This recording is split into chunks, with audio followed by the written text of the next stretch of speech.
Paano kaya gawin ang gupit na ito? Tara mga mix, sabayan niya ako at ituturo ko sa inyo ang way ng gantong gupit. Bago yan, mag-intro muna tayo. Tara!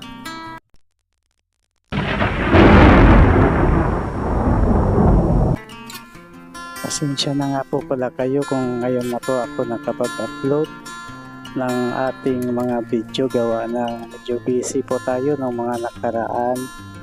At may nga pala may na request nga pala ng full video sa ating upload, at ito na nga, at matutuloy na rin ang ating full video na gagawin. At ang gupit niya pala ng ating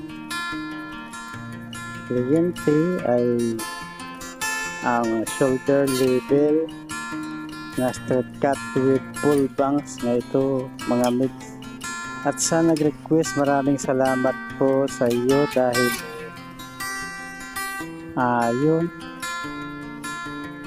medyo nabuhayan po ako ng loob gawa ng bago po yung ating channel. Marami pong salamat po sa iyo sa comment. Sana po lagi niyo po akong subaybayan. Wag lang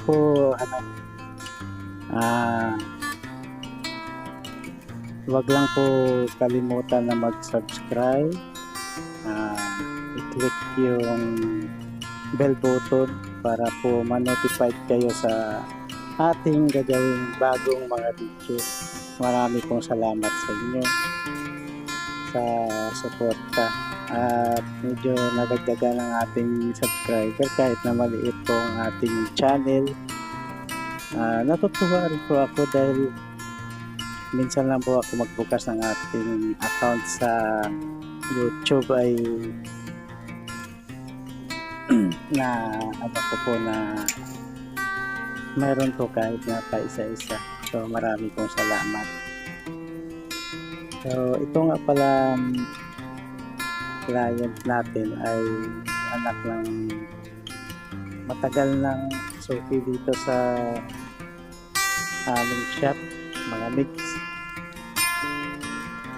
Yung request niya na ipit ng kanyang unika iha ay straight cut na shoulder level, straight cut with full bangs to mga mix. At ayun, magawa na nga tayo dyan ng pattern. Ganyan lang pala mix yung paggawa ng pattern, simple lang. Sundin mo lang yung putol mo, step by step lang yan na mix sa sectioning.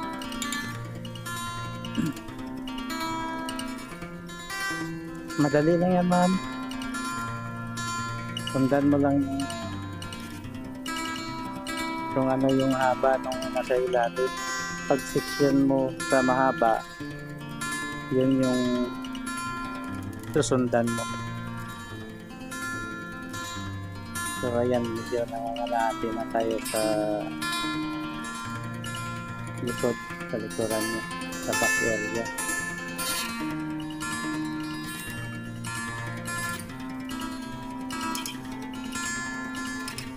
So yan lang yung ginagawa ko mga mix. Basta wag kalimutan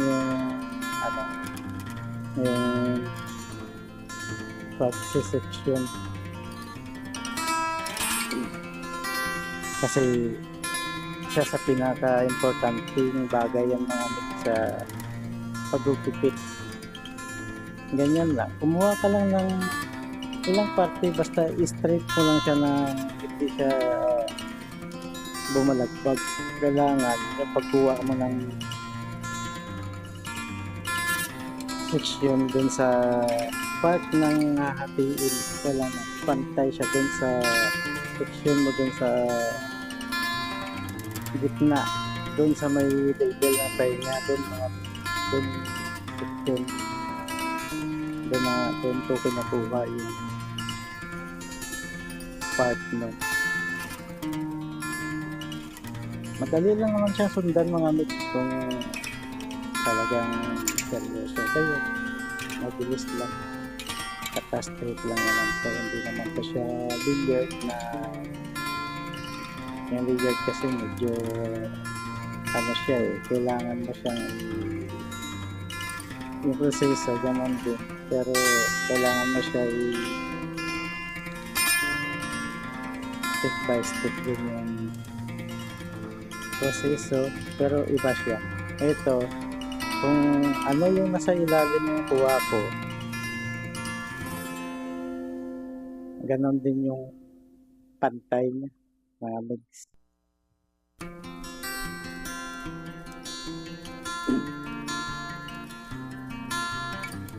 Ganyan lang. Mabilis lang sundan.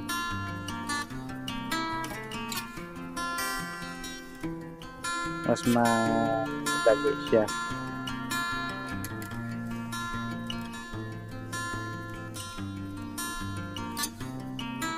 Mabilis siya sa kasi yung billiard mga mix iba naman yung process mo. So ganyan din, yun nga lang yung pinagkaiba doon, kailangan mo manggalit sa baba hanggang i-slanting mo yung buhok ng pataas. So ganun lang din mga mix yung process niyan. Yung pinagkaiba lang dyan, hindi ako nagbabago ng posisyon. Hindi ko siya tinataas kasi pag tinataas ko siya magiging yun nga yung sinasabi kong reward. So nasa tayong area sa Manila tayo nga doon mga maraming nga pala salamat sa mga subscribe sa atin. Nagubulol na ako mga nito. At itong video na to talagang inano ko talaga para sa inyo. Medyo mahaba yung video na to mga mix. Sana pagtiyagaan nyo. Pagtiyagaan nyo lang mga mix. Makukuha nyo din yung tamang proseso. Huwag lang kalimutan yung susunod ko pala mix na ituturo sa inyo. Yung sectioning ng buhok. Abangan nyo po yung ating video. So, nasa harap na nga po pala tayo mga mix. Pantay na po yung kabilang tagiliran natin. Yung kabila na naman yung ipapantay natin. Ayan, ganun pa rin yung process niyan mga mix.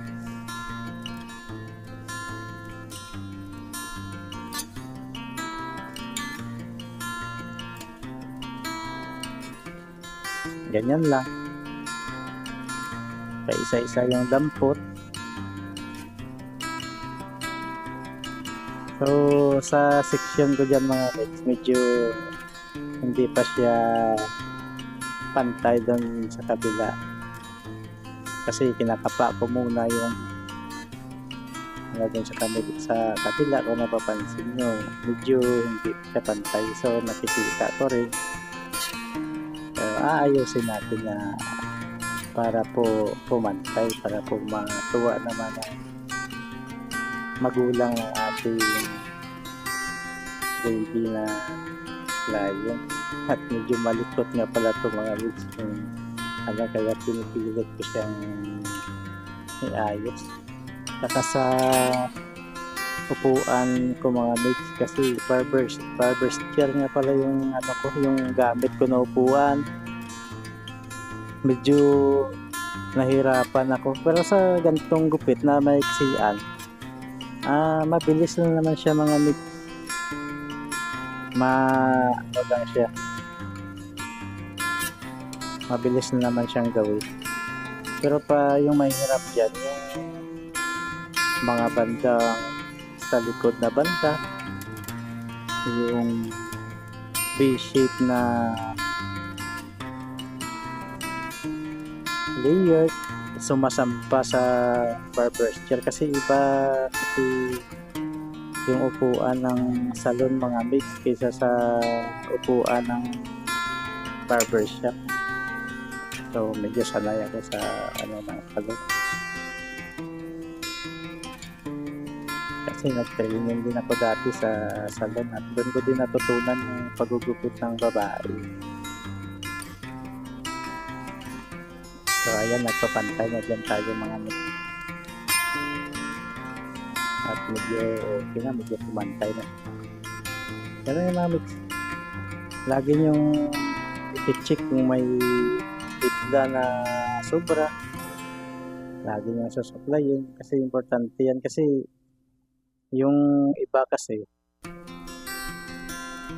yung form kasi ng buhok, yung iba na ano, napipilipit dun sa party ng mga kapal. Kaya pag supply mo, nalalaglag yung mga isda na mahaba na hindi natin nakuha. So, pinabalikan ko. At medyo nagpipinis na ako dyan sa dulo para hindi buhag-hag tignan yung ano dun sa dulo. At dito na nga po pala tayo, area sa banks. Basta pag full bangs nga pala mga yung pattern niya nasa dulo ng kilay, sa pinakadulo ng kilay. Diyan ako kumukuha ng pattern para pumantay kabilaan. So ayan, sinabi ko na din yung sobrang buo dyan sa nga banda. Kung napapansin yung mga mix, nasa dulo lang yan ang kilay.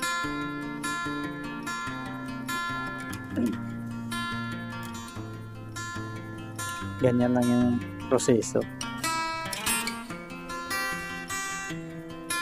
Ayan, at magpuputol na tayo ng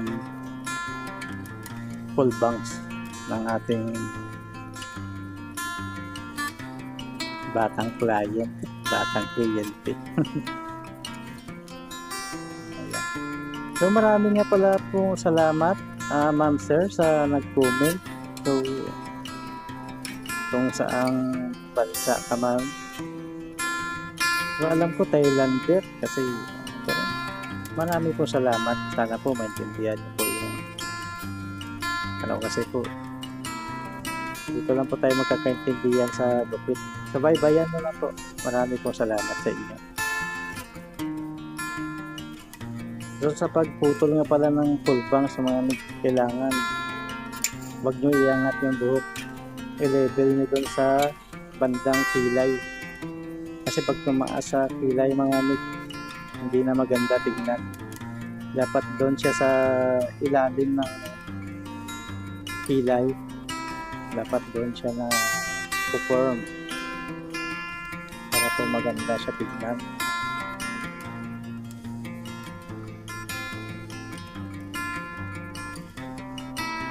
So yun, ay medyo na kasi nasa harap yung camera natin, medyo na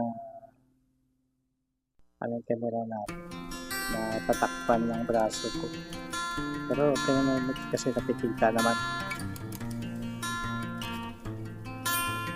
Ayan, at medyo pinapantay ko na yung pumapikit nga pala yung bata, gawa ng tumatalsik sa mata niya yung bigla na yun.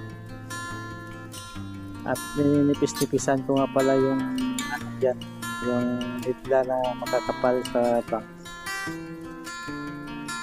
Mas mainam na hindi tayo gagamit ng thinning scissor kasi puputok yung dulo. Saka medyo hindi maganda yung tubo niya mga. So, tama lang sa ganyan kasi para na rin natitinin yan. Yung importante lang dyan na wag siya, hindi siya masyadong pantay.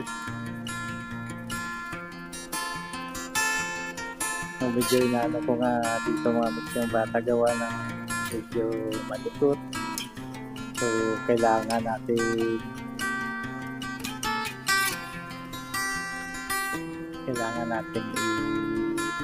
ano yung ulo niya. Kasi pa dito banda medyo mahirap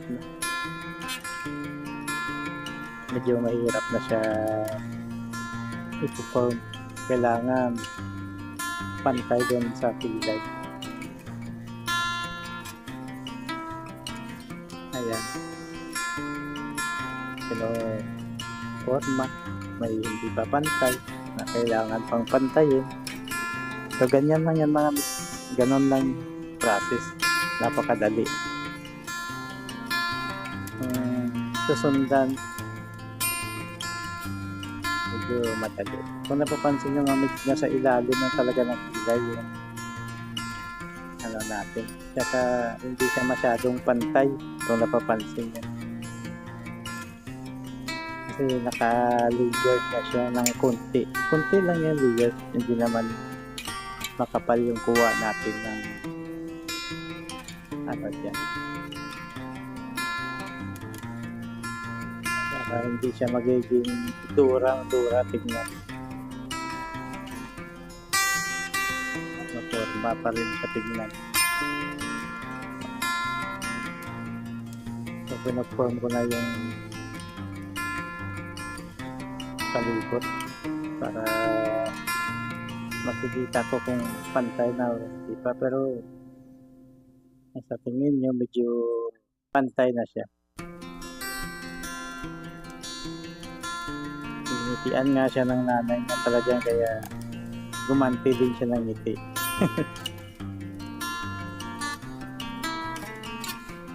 So ayan mga mix, at nag-blow dry na tayo para doon sa finish ng kanyang hairstyle.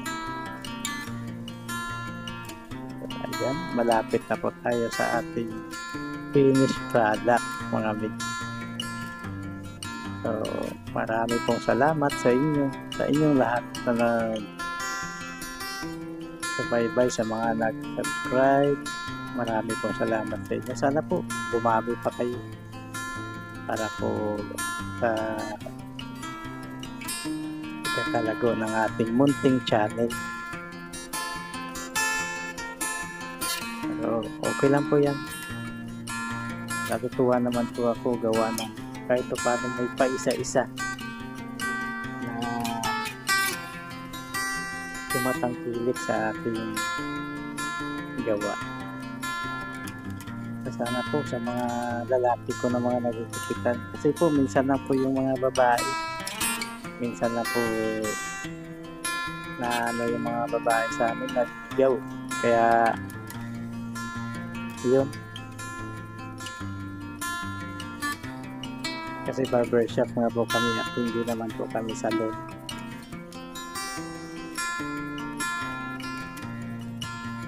Itutan ko na po pala ng blow dry blower. Sumusunod niya pala yung ulo ng aking kliyente dyan, kaya medyo naanawag kasi mahaba kasi yung buhok ng bata na to kanina, pinutulan ko lang. Ayan na, medyo na form na ang ating shoulder level with full bangs na haircut ng ating musmus na client. At natutuwa naman ako gawa ng natutuwa din yung nanay sa kalalabasan ng ating lupit. At ito na nga mga mix, at tapos na tayo, konting-konti na lang.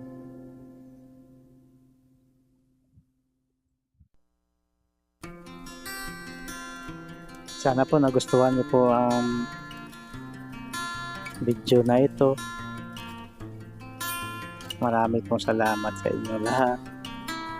Yan lang po yung masasabi ko.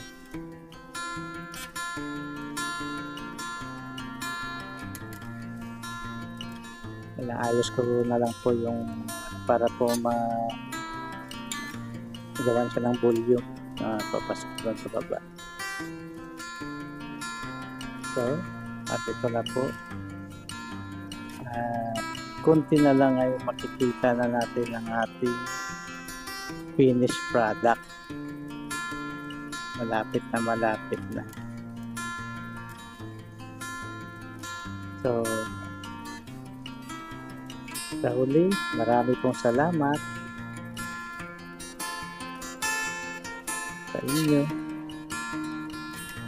at tinatangkilik ang aking video. Thank you po sa inyong lahat. Ayan po, at medyo pinapantay ko na kasi may mga isla talaga na pa isa-isa mga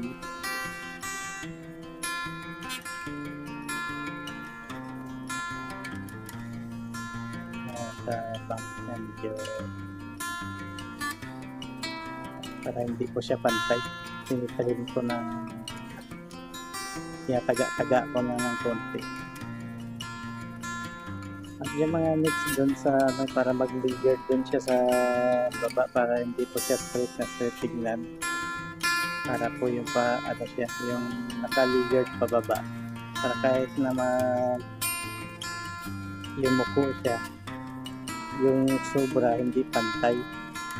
Tingnan, may layered yung makikita pag yumuko. So ito na nga mga mix. At titignan na natin ang ating finished product. Peace out!